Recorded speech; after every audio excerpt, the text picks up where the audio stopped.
This week we bring you a game that is probably unique in the annals of Scottish rugby. When Currie and Ayr were drawn at Malleny Park in the 6th round of the Scottish Hydroelectric Cup, and they realised they had a rescheduled league match to play as well, they decided why not make it a double header.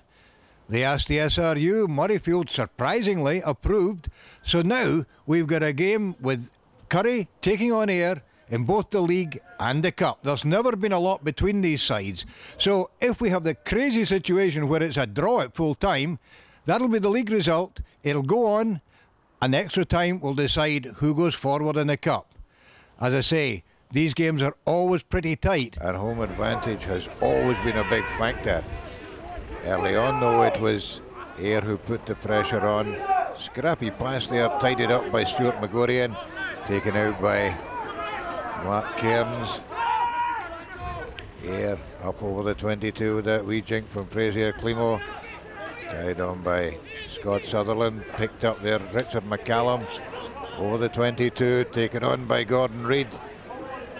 And well, some lovely wee offloads there from the Ayr forwards, working very, very hard. Damien Kelly popping it up there, and Richard McCallum taking the pass, crashing over through a couple of tackles. And after only a couple of minutes, Ayr on the board at 5 points to 0. Currie came right back into it, Andy Adam there, thumping run.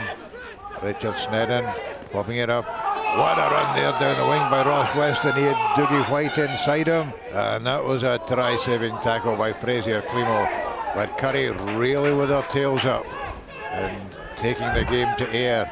They're looking just a wee bit sluggish at this point, but the defence scrambling out there, closing down the Currie attack, and finally winning the put-in at the scrum. Currie still very much winning the territory and possession stakes, and ball out to Richard McCallum, trying to run out of defence but closed down there. And that tackle by Mike Entwistle coming in from the side to Andy Ireland. Penalty Currie. Johnny Smith steps up, the ball falls over, no time to replace it, but quick as a flash, drop goal to get Currie on the board. Quick free kick taken there by Richard Snedden up to John Cox. Snedden beavering away at the back of the scrum there, this time up to Ross Weston. Drive on. Good continuity from the Currie forwards, winning the penalty. And again, Smith with the wind behind him, a very powerful wind at that. Absolutely no problem to take Currie into a 6 points to 5 lead. Home side get their tails up now. A lot of territory, a lot of possession, and one way or another the scores were going to come. The ball moved out to Dougie White there. Snedden changing direction again. Wee chip ahead, and although a lovely catch and mark by Dougie Steele, all to no avail. Ayr offside on the other side of the field, and again absolutely no problem for Johnny Smith to stretch it from 9 points to 5. And then with half-time looming, Currie throw at the line out, stolen by Scott Sutherland, but Currie pouring through on that knockback by Ayr. Ayr desperately trying to win the ball, but coming back on the Currie side. Wee indiscretion by Ayr. Another chance for Johnny Smith. He took it straight through the middle. 12-5 at half-time. And into the second half, Ayr knew that they were going to have to come up with something if they were going to save the game. Thumping drive by the forwards, picked up by Damien Kelly, and virtually unstoppable from that distance. The big man thundering over, leaving Fraser Climo. Pretty difficult kick from well out on the touchline. But like Johnny Smith in the first half, absolutely dead-eye with these kicks. Oh, that was the scores, tied. Currie keeping up the pressure with a fair bit of territory. Dougie Steele snagged there by the Currie defence. Ball out to Richard McCallum. We chip through, but it's off David Officer's foot. And the veteran centre gets the kindliest of bounces over for the try. And that was a vital score for Currie.